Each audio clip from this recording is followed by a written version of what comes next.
Hi everyone, it's Lindsay. Welcome back to another video. Today I want to share with you how I made this easy watercolor card with the Catherine Pooler ink pads.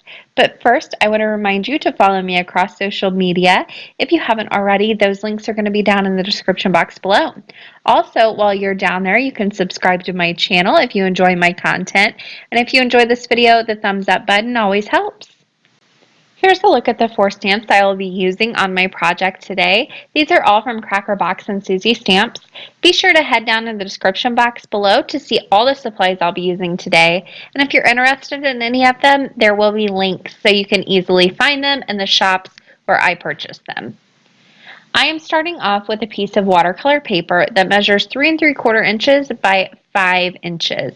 So slightly smaller than A2 size. It's going to give me a nice area where I can put a mat behind it. I'm using this piece of cake stamp from Cracker Box and Susie Stamps just as a placeholder right now because I'm going to do a little bit of simple masking and I want this candle to look as if it is in the cake itself, kind of like the cake has a little candle in it. And so I need that candle to be in front. With masking, you need to think about the opposite way of stamping. So if you want it to be in front, you need to stamp it first. So I'll stamp the candle first, very quickly, just right on my watercolor paper. Then before I wipe it off, I'm going to go ahead and put a Post-it note down and stamp it whatever ink is left over on the stamp right on the sticky part of the Post-it note. Then I can do some very quick fussy cutting. This is just 3 straight lines. I didn't worry about cutting the top of the candle even because I needed just the bottom of this candle to mask where the cake was going to overlap it. So if you don't need to cut out the whole mask, don't, because you're just going to waste time. So I went ahead and quickly cut that, and then I'll place it down right on top of the candle to mask out the area where I don't want any stamped lines. I'll go ahead and place that cake down. Now, these aren't clear stamps, so I couldn't see through it. So what I did was I lined up my little candle just over where I knew it was stamped, and then I kind of got the placement right for my cake.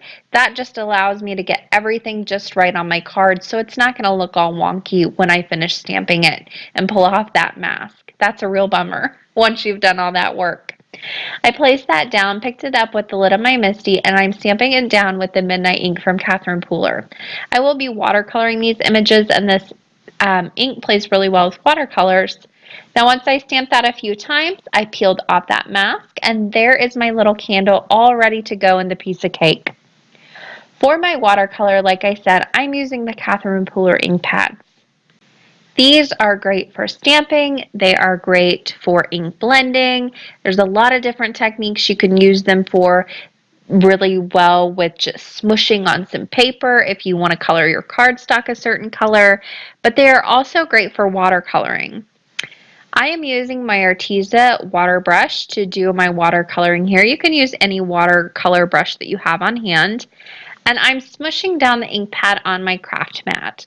Now, if your craft mat isn't one that can do like the watercolor techniques and stuff on it, just go ahead and use a piece of laminated paper, use a palette, or you can use the inside of the ink pad. Just make sure you clean up the excess water before you put the cap back on. You don't want the water to get on the ink pad itself.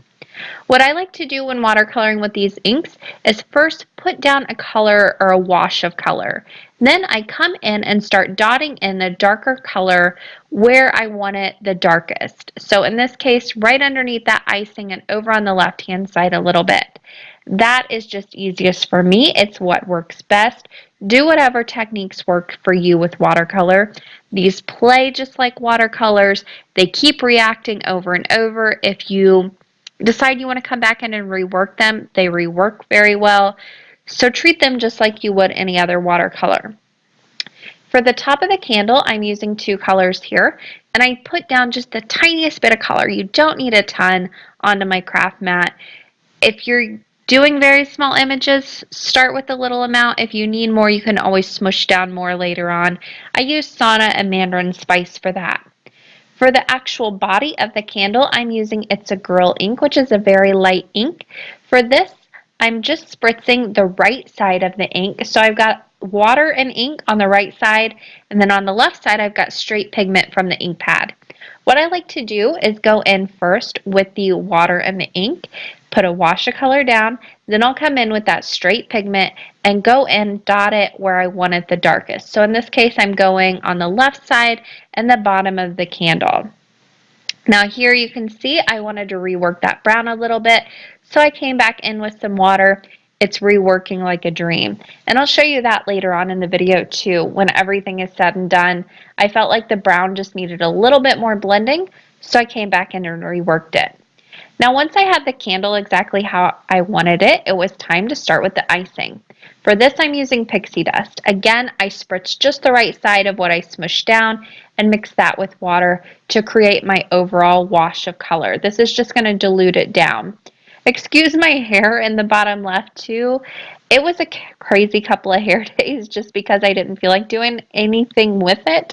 So it kind of gets away from me sometimes. Now I'm going to go ahead and put just this nice wash of purple down on the icing. You do want to be careful whenever you are watercoloring so close together like this. If the inks are still wet, they will bleed together just like any other watercolor will. To avoid that, you could do a little bit of heat embossing if you want to move quickly. You can wait for the areas to dry, use your heat gun, or you can just be super careful like I am doing here and avoid touching them together. Now once I have my overall wash of color down, I start to go into that straight pigment and dotting it where I want it the darkest.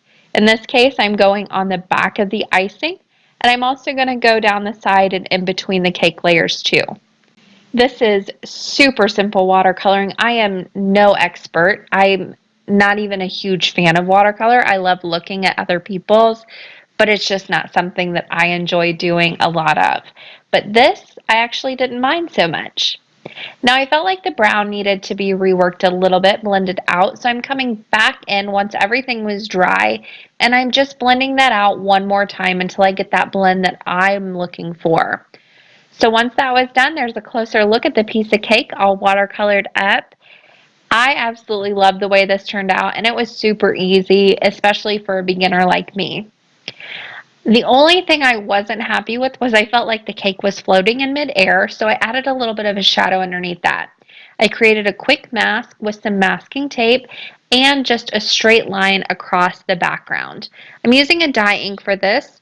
This is the gray flannel ink. It's in a Memento Dewdrop form, and I'm using my clarity brush, tapping it off on my craft mat before I go in, so I get a very, very dull color. You can't even tell I'm really adding color until I take off the masking tape here in just a moment. So very, very soft color. Then once I feel like I have enough on there, I can very carefully go ahead and remove that masking tape, and there's my little bit of shadow right under that cake. Now I don't feel like it's floating in midair. Now on top of that, I'm going to go ahead and add my sentiment. This is the very large happy birthday stamp from Cracker Box and Susie Stamps. This is one of my favorites because it takes up so much space on your background. It's perfect for a very simple card. I'm stamping this with the Midnight ink. Again, I'm stamping it a few times. I needed to re-ink my ink pad. I didn't have my re-inker yet. I do have it now. Maybe I'll share a video on how to re-ink these. Before I finished off the outside of the card, I needed to go ahead and stamp the inside. If you're going to add any wet things that need dry time, I always suggest going ahead and stamping on the inside of your card, then go back and add those final touches to the outside. I wanted to do something different for the sentiment I'm using, so what I decided to do was create a little bit of a two-tone stamped image here with the ink pads. I'm using the It's a Girl and Pixie Dust inks that I used on the outside and just doing a dual tone sentiment on the inside. Super duper simple. You just tap the ink pads right onto the stamp like you would, kind of mixing them together right in the center. This doesn't contaminate the ink pads at all. Really, really simple technique, but it adds so much interest and it's a lot of fun. So there is a closer look at the sentiment on the inside. These blend together beautifully when you do this technique too. They're really versatile ink pads. They're one of the reasons that I love them so much. Now on the outside, I did add that craft mat onto my panel and then attached both panels onto an A2 top folding card base.